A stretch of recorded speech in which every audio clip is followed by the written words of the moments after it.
লুকাৰণ্য ঐতিহাসিক মহাদেৱ পাহাৰ।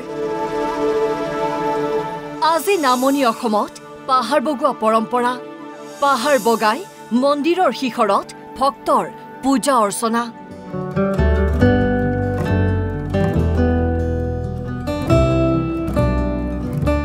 সাত বিহুৰ আজি চেনেহী বিহু। উজনি অসমৰ সমান্তৰালকৈ নামনি অসমতো প্ৰচলিত হৈ আহিছে সাত বিহুৰ বিভিন্ন পৰম্পৰা। আজি পাঁচ বহাগ। পাঁচ বহাগত নামনি অসমত পালন হৈ আহিছে এক বিশেষ পৰম্পৰা। অসমৰ লোক পৰম্পৰাৰ স্বকীয় বৈশিষ্ট্য বজাই ৰাখি আজি লুকাৰণ্য হৈ পৰিল বঙাইগাঁৱৰ ঐতিহাসিক মহাদেৱ পাহাৰ।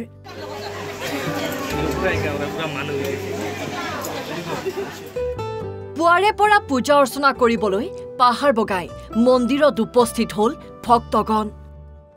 1 তাৰিখৰ পৰা আমাৰ ধৰক 6 তাৰিখ মানে 7 তিথিৰ মেলাৰ পৰিগণিত হৈ আছে আৰু 5 তাৰিখে আমাৰ চালমাৰা গ্ৰামবাসী ব্ৰাহ্মণ আদি হোম যজ্ঞ কৰি পূজা আৰম্ভ কৰে আৰু আমাৰ এটা নতুন পৰম্পৰা কিমান দিনৰ পৰা আহিছে আমি সেইটো গম নাপাওঁ। তথাপিতো আজি পৰম্পৰাগত পাহাৰ বগা এটা পৰ্ব চলি আহিছে। এইখন একচুৱেলি মহাদেৱ প্ৰভু ইয়াত বিৰাজমান হৈ আছে আৰু মহাদেৱ পাহাৰ বুলিয়ে মানে এখন জনাজাত আৰু তাৰমানে। শাৰীৰিক কচৰতৰ সমান্তৰালকৈ শৰীৰৰ ৰোগ ব্যাধি দূৰ হোৱাৰ বিশ্বাসেৰে পাঁচ বহাগৰ দিনটোত পাহাৰ বগাই দূৰ দূৰণিৰ ভক্তই। উল্লেখ যে লোকবিশ্বাস অনুসৰি এই মহাদেৱ পাহাৰ বগাই পাহাৰৰ চূড়াৰ মন্দিৰত পূজা অৰ্চনা কৰিলে ভক্তৰ মনোকামনা পূৰণ হয়। সেই পৰম্পৰা ৰক্ষা কৰিয়েই পূৰ্বৰ দৰেই এইবাৰো পাঁচ বহাগত লুকাৰণ্য হৈ পৰিল মহাদেৱ পাহাৰ। বঙাইগাঁৱৰ পৰা বিক্ৰম ৰঞ্জন ৰায়, NB নিউজ।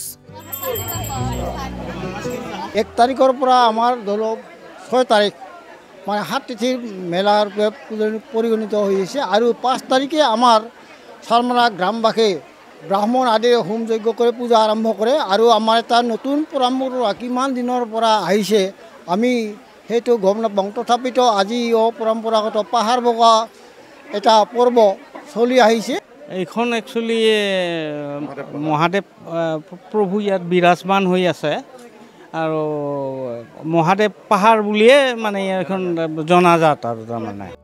শাৰীৰিক কচৰতৰ সমান্তৰালকৈ শৰীৰৰ ৰোগ ব্যাধি দূৰ হোৱাৰ বিশ্বাসেৰে পাঁচ বহাগৰ দিনটোত পাহাৰ বগাই দূৰ দূৰণিৰ ভক্তই।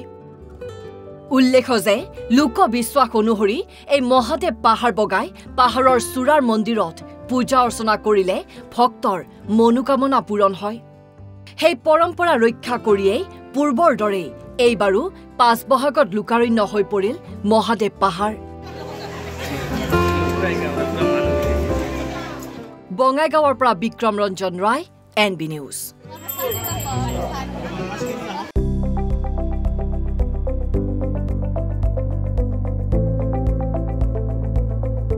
NB নিউজ, সহজ সৰল ভাষাত নৱভাৰতৰ কথা।